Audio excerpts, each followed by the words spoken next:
नमस्कार, मैं हूं राहुल सिन्हा। सत्ता के सभी न्यूज मित्रों का स्वागत है। सबसे पहले सत्ते पे सत्ता यानी 7 खबरें और दिलचस्प जानकारियां। आज आपको भारत और फ्रांस की दोस्ती वाली सत्ता का विश्लेषण खास तस्वीरों के जरिए करेंगे जो जयपुर से आई हैं। फ्रांस के राष्ट्रपति मैक्रो 2 दिन के दौरे पर भारत पहुंच चुके हैं। कल गणतंत्र दिवस पर मुख्य अतिथि बनने से पहले आज मोदी और मैक्रो रोड शो से दोस्ती में नए आयाम जुड़ने के संकेत दे रहे हैं।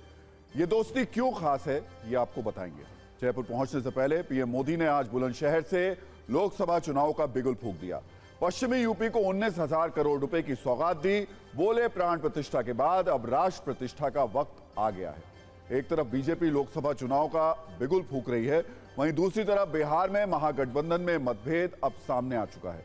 आरजेडी और जेडीयू की दूरियां आज खुलकर दिखाई दी।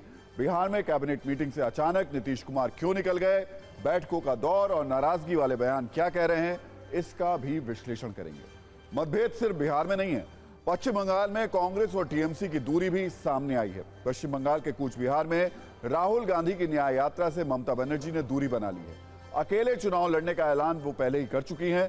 सवाल है, आखिर इंडिया गठबंधन में चल क्या रहा है। और सत्ता में आज हम आपको तेलंगाना के उस सरकारी अफसर से भी मिलवाएंगे जिसके घर में नोट गिनने वाली मशीन थी, जिसके ठिकानों से 300 करोड़ रुपए की संपत्ति का खुलासा हुआ है। एसीबी की टीम ने भ्रष्टाचार पर कार्रवाई कर बेईमानी वाली सुपर कलेक्शन की है। इस पर हमने एक खास कुंजी तैयार की है। कल गणतंत्र दिवस पर देश में बने हथियार अपना दम दिखाएंगे। प्रचंड पिनाक नाक की शक्ति कर्तव्य पथ पर देखने को मिलेगी। सत्ता में हम आपको 7 सुपरस्टार से वीडियो परिचय कराएंगे। सत्ता के न्यूज मित्रों को राजनीति वाला एक और अपडेट दे दें। कर्नाटक में लिंगायत समाज के बड़े नेता जगदीश शेट्टार बीजेपी में शामिल हो गए हैं। 7 महीने बाद उन्होंने घर वापसी की है। दिल्ली में केंद्रीय मंत्री भूपेंद्र यादव की मौजूदगी में शेट्टार ने बीजेपी की सदस्यता ली। तो बहुत ज्यादा महत्वपूर्ण दिन आज का, खासतौर से राजनीति के लिहाज से रहा है। एक तरफ प्रधानमंत्री पहले फर्स्ट टाइम वोटर्स से मुलाकात की उन्होंने, 7 करोड़ वोटर्स का लक्ष्य रखा गया है बीजेपी की तरफ से। दूसरा, बुलंदशहर वो जब गए तो उसके बाद वहां पर कई बड़े प्रोजेक्ट्स का उन्होंने उद्घाटन शिलान्यास किया। और अब दूसरी तरफ महागठबंधन की तस्वीर हम देख रहे हैं, जहां पर मुश्किलें लगातार बढ़ती जा रही हैं, जहां पर लगातार, चाहे वो बिहार हो चाहे वो बंगाल हो, वहां पर सियासी खींचतान लगातार तेज होती जा रही है। तो इस वक्त देश में जो 2 बड़े धड़े कह सकते हैं हम राजनीतिक, उनमें क्या क्या चल रहा है आज बहुत विस्तार से आपको सत्ता में हम बताएंगे। आपको बताएंगे कि आखिर नीतीश कुमार चाह क्या रहे हैं। क्या वाकई इस वक्त जेडीयू और आरजेडी के बीच में कुछ ऐसा हुआ है जिसका फायदा बीजेपी को मिल सकता है, या फिर स्थितियां कुछ और दिखाई देंगी। वैसे सत्ता की शुरुआत गुलाबी नगर जयपुर से आ रही तस्वीरों से हम लोग कर लेते हैं, जहां प्रधानमंत्री नरेंद्र मोदी और फ्रांस के राष्ट्रपति इमैनुएल मैक्रों को रोड शो इस वक्त वो कर रहे हैं। जयपुर में ढलती शाम के बीच दोनों नेताओं की मुलाकात हुई। दोनों नेताओं की ये मुलाकात जयपुर में महाराजा सवाई सिंह द्वारा स्थापित प्रसिद्ध सौर वेधशाला जंतर मंतर पर मुलाकात हुई। पीएम मोदी ने मैक्रो का स्वागत किया और उन्हें गले लगाया। यहां दोनों नेता काफी देर तक जंतर मंतर के बारे में चर्चा करते रहे। जंतर मंतर को देखने के बाद दोनों नेताओं ने जयपुर में रोड शो किया। इस दौरान खुली गाड़ी में पीएम मोदी और मैक्रो रोड शो करते हुए नजर आए। जयपुर की जनता ने दोनों नेताओं का गर्मजोशी से स्वागत किया।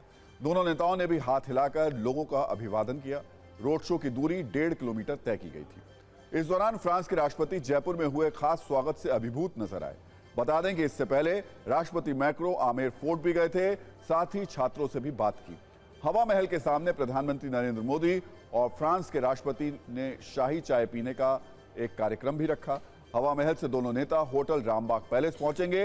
होटल रामबाग पैलेस में डिनर होगा। इसके बाद करीब रात 8:25 पर रामबाग पैलेस से रवाना होकर रात 8:50 पर वो जयपुर एयरपोर्ट पहुंचेंगे। तो मैक्रो पहली बार गणतंत्र दिवस पर मुख्य अतिथि बन रहे हैं, लेकिन उनसे पहले फ्रांस के 4 राष्ट्रपति गणतंत्र दिवस पर अतिथि रह चुके हैं, जिसमें 1976 और 1998 में जैक शिराक गणतंत्र दिवस पर मुख्य अतिथि बने थे। 1980 में वैलेरी गिस्कार्ड, 2008 में निकोलस सरकोजी और 2016 में फ्रांसुआ ओलांद चीफ गेस्ट की भूमिका में थे। और इस बार राष्ट्रपति मैक्रो इस भूमिका में हैं। वैसे इस गणतंत्र दिवस पर फ्रांस से सिर्फ राष्ट्रपति मैक्रो ही गणतंत्र दिवस पर नहीं है, बल्कि इस दौरान परेड में फ्रांस का 95 सदस्य मार्चिंग दस्ता और 33 सदस्य बैंड दस्ता भी हिस्सा लेगा। फ्रांसीसी विदेशी सेना के फ्रांसीसी मार्चिंग दल में 6 भारतीय भी शामिल हैं। समारोह में फ्रांसीसी वायुसेना के 2 राफेल लड़ाकू विमान और एक Airbus A330 multi role tanker परिवहन विमान में शामिल होंगे।